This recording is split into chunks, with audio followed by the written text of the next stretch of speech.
Hey, what's up, family? How are you? Man, they are right. You cannot see past the third row. I want to talk to you about big things that start small and share with you my lifelong passion for adventure and travel. When I was about 2 months away from graduating from college, I gave myself permission to write a list of all the things I thought would be just super dope to do around the world. And toward the top of that list was going to the Festival of San Fermin in Pamplona, Spain. You might have heard of it as the running of the bulls. This was an amazing experience. I got to go spend some time with the people who were there. They fill the streets, which are lined on both sides with buildings. And throughout the week, each morning, they release 6 bulls and they run through those streets. And for those people who had the bravery to stand in there, you can't get out. You deal with the torrent of bulls coming through and the stampede of people. And it's one of the most amazing experiences in the world. I know people think that sounds crazy, but it turns out this is actually the biggest party I have ever seen in the world. This is a picture that was taken the morning right before I ran with the bulls. And I remember the excitement and the nervousness. But I also remember a feeling of emptiness because I was looking around and I didn't see anybody that looked like me. Hold on to that thought because we're going to come back to it. I kept on adventuring, and I took my adventure to places where I thought I would have a better chance of seeing folks that looked like me, and I wondered if I could find adventure there. I was in Africa. I took the East African Railroad and did what a lot of people do in Africa. I went on safari, chilling with a rhino in the back, like you do. But I also found some great experiences with people in the community that were just everyday brothers. This is outside Bulawayo, Zimbabwe. And I met these guys. Initially, I thought they were going to try to rob me, but they were cool. I got to know them. They showed me around. They also showed me sides of Africa that I hadn't imagined. When I thought they were going to rob me, we were going behind a department store, and they knocked on this door, and the little, slat opened, and a guy looked out, and I thought, this doesn't look good. But the guy opened the door, and we went up a flight of stairs, and we watched Tiger Woods play and win on satellite TV while we drank beer. And I learned that this is Africa. They pointed me a little bit north, and I went up to Victoria Falls, which is the largest waterfall in the world. The thing is so enormous that the splash from the water falling down creates a small rainforest in its radius. And the waters that fall from Victoria Falls flow into the Zambezi River. That river flows between Zambia and Zimbabwe, and the Zambezi Bridge is the bridge between those two countries. I was looking at this image, and I realized there were these long dangling cords, which I soon found out were elastic cords. This was the highest bungee jump bridge in the world. So for those of you who know me, you know what was up next. It was time to get in and throw it. So that's what I did. And I chalked it up. I have jumped off the highest bungee bridge in the world. My travels continued to take me around the world, and I continued my explorations. I went to Egypt, of course, and I was just fascinated with the contributions that came from this society. I was trained as an anthropologist, and I learned about Zoser and the origination of the concept of zero and all the contributions to math and science and medicine. I saw some of the great antiquities that we're most familiar with, but I was actually surprised when I realized that the thing that touched me the most was actually the most common. The Egyptians were these amazing people, but they had gloves and they put on socks, like you and me. They were just everyday people. And I thought about ancient Egypt in contrast with modern Egypt and some of our similarities. They also have an irrational preoccupation with rims.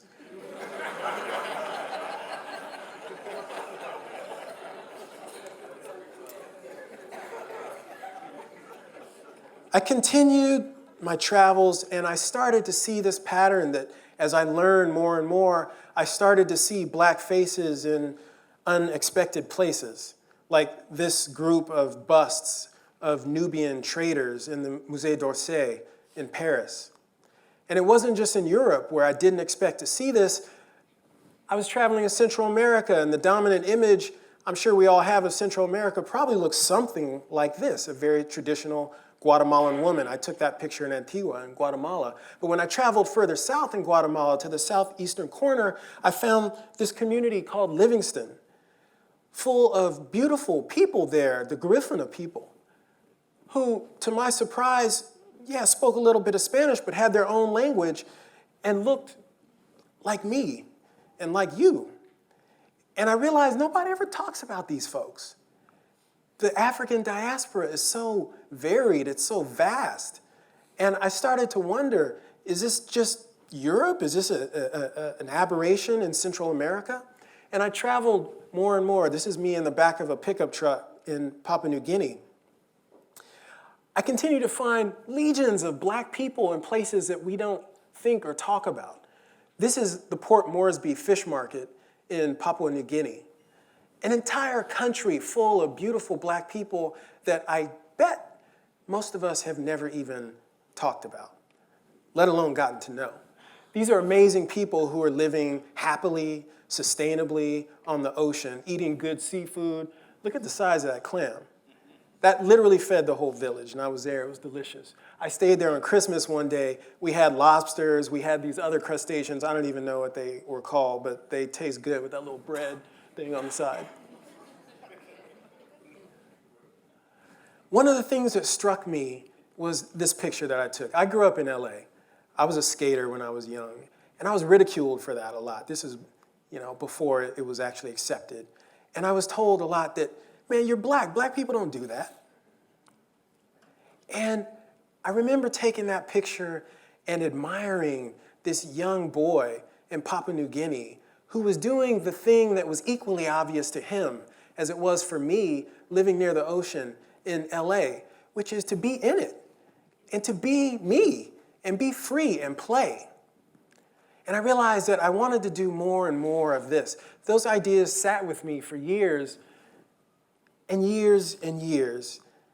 I let my adventures tail off, and one day a funny thing happened to me. I was working in my job, in my office, minding my business, and I got an email from my business school. And it was an alumni email talking about this guy who had completed this thing called the 7 Summits, which I had never heard of. So I looked it up, and I learned that the 7 Summits is this thing that mountain climbers do. It's the process of going to summit the highest peak on each continent on the planet. And when I learned about that, my work for the rest of the day was shot. All I could do was search the internet and read about the 7 Summits and learn about mountaineering. And instantly, this series of serendipitous things started to happen. The first was, I had already climbed a mountain, one mountain, Kilimanjaro. That was one of the 7. I didn't know that. I started searching on the internet and finding all these, amazing finds in Europe and Central America. I found something equally amazing, which was a group of black climbers who were doing the 7 Summits. And I reached out to the captain of this pioneer climbing team, and I said, hey, look, I just want to give you love for what you're doing. It really inspires me. I'm, a very novice mountain climber, but I'd like to learn from you. And he said, it's funny that you should call right now because we have a team of 4, but one of our guys just dropped out. You want to join our team? And it was as if the universe was just dropping breadcrumbs. This is a true story. The very next day, I was catching up with a guy that I had worked with in the past. I hadn't seen him for probably 2 or 3 years. And he came to my office, and he's sitting across from me at my desk. And he was looking over my shoulder because this image was still on my computer screen. And he said, hey, what's that? And I said, I got this thing now. I'm really into mountain climbing. He said, that's funny because my wife's cousin is on the North Face climbing team. And I looked him up. It turned out this guy had the world record for getting up and down Everest in record time. And anyway, long story short, I just got pulled into this climbing community. And I thought to myself, what's a really big thing that I could do? Something that I don't even imagine is possible. And the answer was to try to climb this, which is Denali. It's the highest mountain in North America. It's a little more than 20,000 feet. Behind Everest, it's broadly regarded as probably the most difficult of the 7 summits. I worked with a group of folks to pull together a team of black mountain climbers, 9 of them, and to train for months and put together an expedition that would take 3 weeks to get to the top of Denali and plant a flag to say that, yes, we surf, and we also climb mountains, and that there's no part of the planet Earth that should go unappreciated by black people or any people.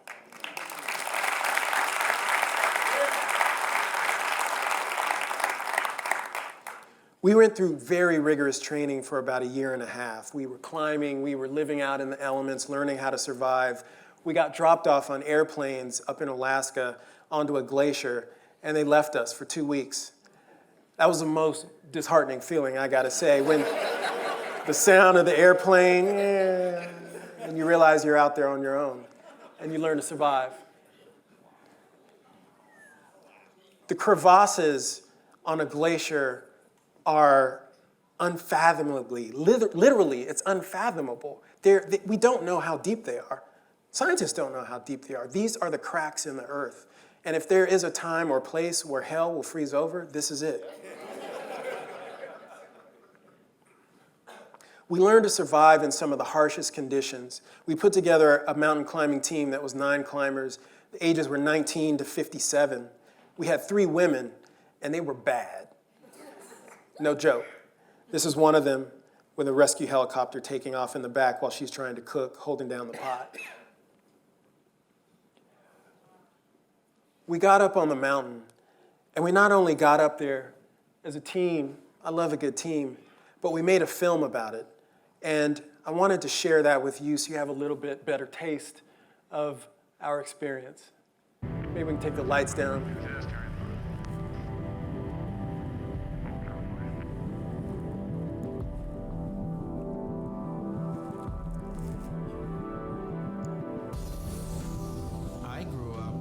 Telling me what I couldn't do. There is a certain percentage of people who look like me who have also been told you can't because of your color, or you live in the city and this is not for you. Think about the story that mountaineering has been. It's been mainly white male. And if a little black girl were to look into mountaineering and hear that single story, she would probably say, I don't have much of a place there. Big problem with why a lot of people, I guess, my age, aren't doing things like this is because it doesn't seem cool enough. And I think if I do it, hopefully that'll inspire other people to do it as well. There's never been a group of black climbers coming together in an expedition to get to the summit of Denali, and that's a big deal. It's really interesting because I don't get nervous much for many things, but I'm nervous.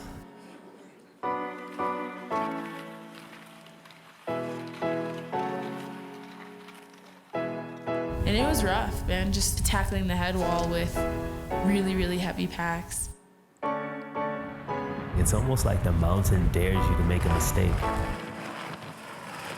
Last 2 days, I really have been in deep thought on whether I should continue on. I'm just totally destroyed right now. This shit is gonna be hard, and you know it. So as soon as you get that in your head, then you're gonna be all right, you know? Just don't bullshit yourself.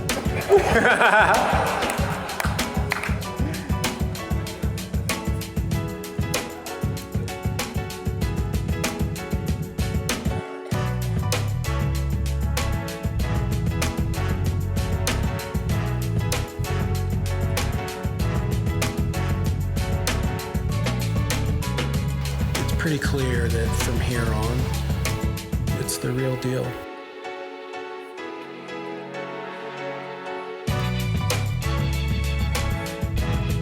We're so exposed, just gotta be ready for anything. I think we're evaluating the weather. Conditions not optimal. I've seen one fall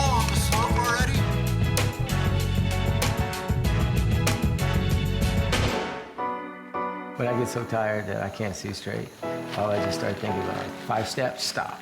5 steps, stop. And eventually, those 5 and 5 and 5 add up, and you're there. All right.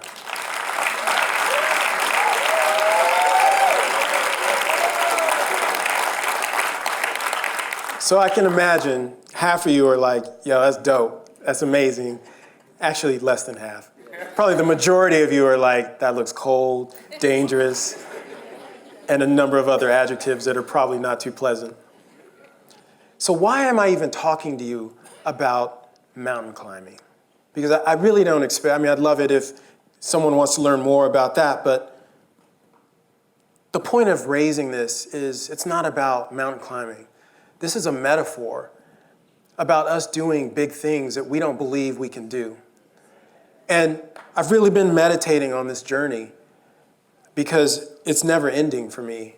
And I'm trying to reduce it to a series of gems that I can hopefully pass on to others. And I want to share 5 right now. One is my true belief that's been borne out in my own life that if you pursue your true passion in life, the universe will conspire with you. I think about how unlikely it was that the series of events unfolded in the way they unfolded when I decided that I was just so passionate about this 7 Summits bid.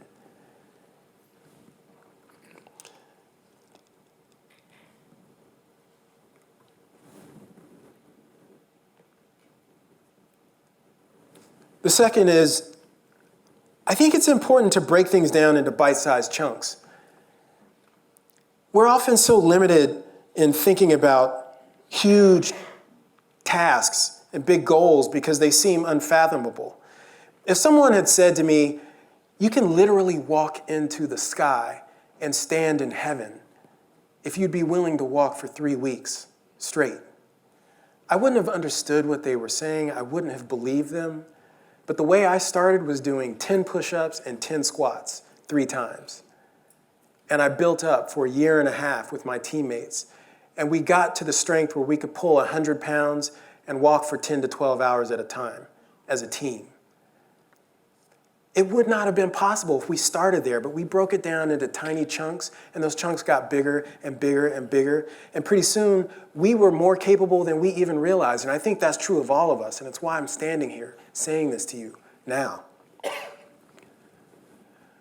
Another big lesson from this climb, which I've learned from other climbers, is to love the process, not the goal.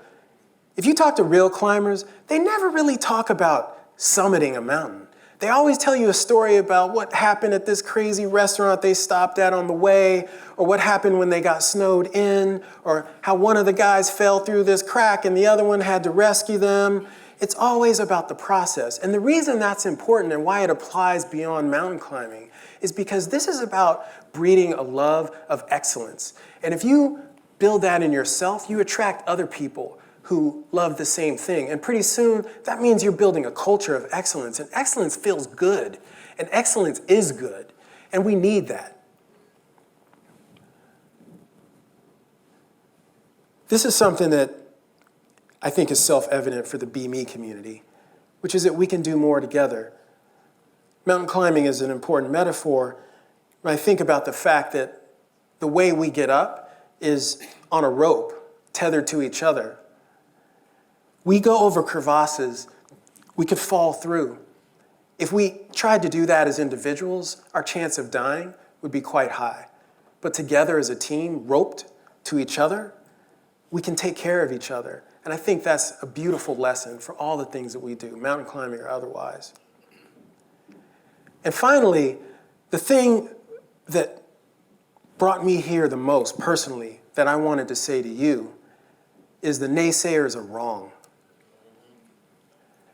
Just by show of hands, I'm curious, how many of you have been told that you can't do something that you love, something that you really hold dear?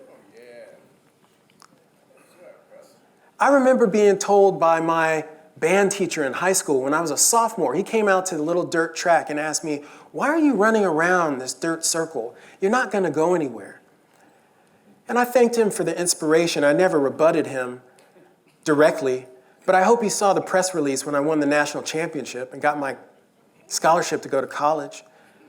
Or my algebra teacher who told me she hated me and made me feel like I wasn't good at math, and I failed math in high school, but went on to get an MBA from Oxford, which had a little bit of math in it. Totally capable. And I think sometimes we disempower ourselves, and other times we allow others to disempower us.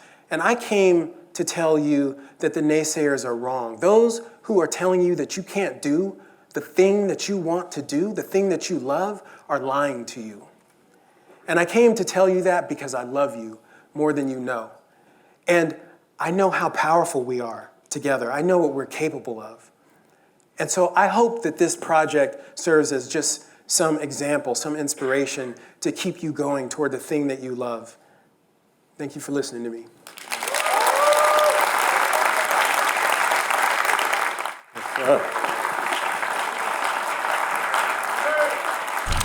Yes, sir.